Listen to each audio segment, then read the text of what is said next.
Hey everybody, welcome to the channel. Uh-oh, crap has just hit the fan. What do we do now? It's time to take action with your preps. And of course, one of those preps is food.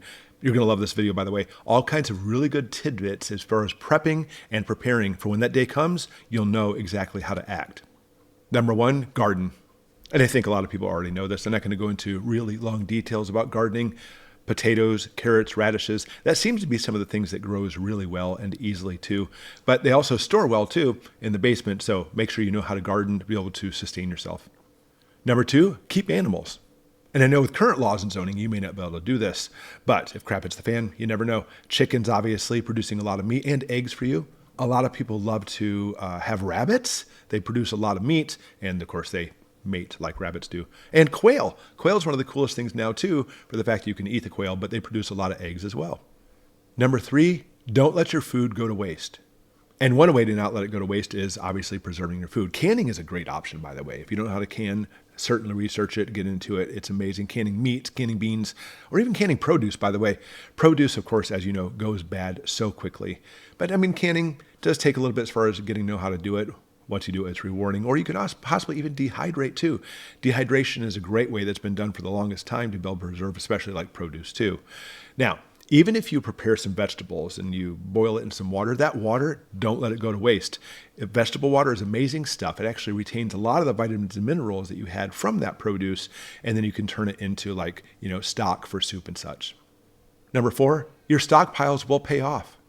And that's why we are preppers. Of course, we want to stockpile lots of things, dried goods, dried rice and beans, which is always good, but canned foods, lots and lots of canned foods to be able to sustain you and crap hits the fan.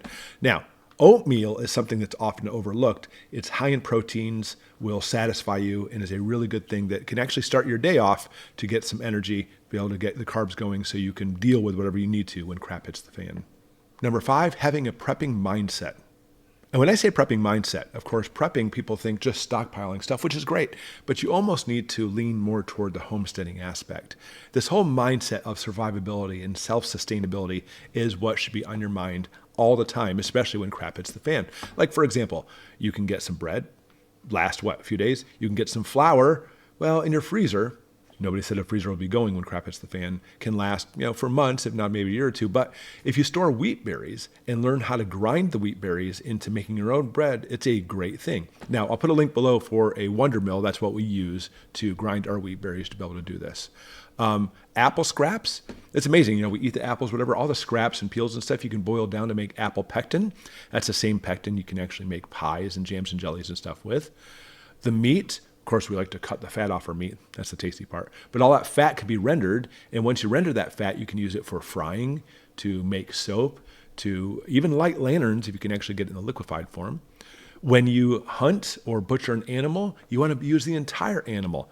This is not what I like. But you know what? If you're starving, you will like this. But organ meats, eating like the heart, for example, of the deer that you hunted, or possibly the liver or kidneys. That is not my cup of tea at all. But, again, if you're starving, then that's something you definitely want to look at. Something else, too, is alternate sugars. A lot of people like the sweet tooth, or even just giving some things, some flavor to stuff. Maple trees, sugar maples, obviously, in my opinion, are the best for tapping. It doesn't even have to be a sugar maple, by the way. You can tap all kinds of different trees to get the sap to sweeten stuff. And, of course, the number one gold thing for sweeteners, as well as other uses, too, is honey. If you can somehow get become a beekeeper and have some honey from your backyard, oh yeah, that's really good stuff.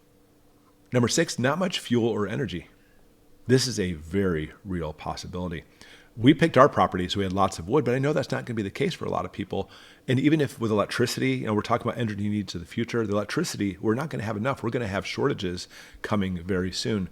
So you want to center around not having a lot of energy, especially when it comes to preparing food. One of the things you can consider is having a baking day. Not baking every single day, but one day in which you prepare everything. The oven's already warm. You can make your bread. You can make your treats. You can make whatever you need to. Go ahead and make the meat, bake the meat, whatever you want to, on that one day to be able to conserve the energy.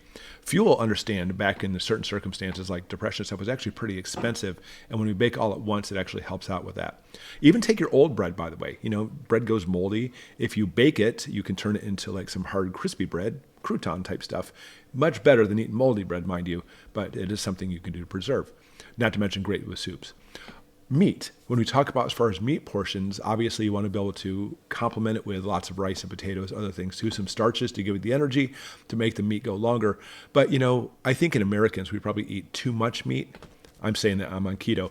But with that, meat's expensive. You really don't need as much meat possibly as far as the proteins go. You'd be surprised how little you can actually get away with. So you want to be able to preserve it so much. When I was in the ER, when I worked in the ER, that is, we had a nurse, and he grew up in Mexico, and he said his mom would take a roast and like bake it, for example, or prepare it how she did it. They would let it sit out all night, and the next day boil it. It would kill off any type of cooties and stuff that had gone there, and they'd be able to preserve the meat for a long period of time like that. But if you're talking about fuel, one of the best things you could do is simply use a pressure cooker. This was actually utilized quite often in the Depression because the pressure makes it so you don't need as much heat and much energy going into it. People are always scared of pressure cookers. But today we have I call it the Instapot, the Instant Pot as we call it. It doesn't quite roll off the tongue. But the Instapot is kind of like today's pressure cooker, and it makes things cook very quickly and efficiently. And again, as the government's trying to push it so everything will be electric, well, you know what? Maybe you can use your Instant Pot to go ahead and prepare whatever you need to. I'll put a link below for an Instant Pot too. We love our Instant Pot. Or again, Instant Pot. We love it. What would you add to this list? Lots of things we can do to be able to, make our food go as long as possible when crap hits the fan, because when and if that day comes, we're going to have to be able to ration and do things right instead of, as what we say, live high on the hog as we do today. No, we're going to have to basically trim the fat, so to speak, to be able to survive. Thanks for watching.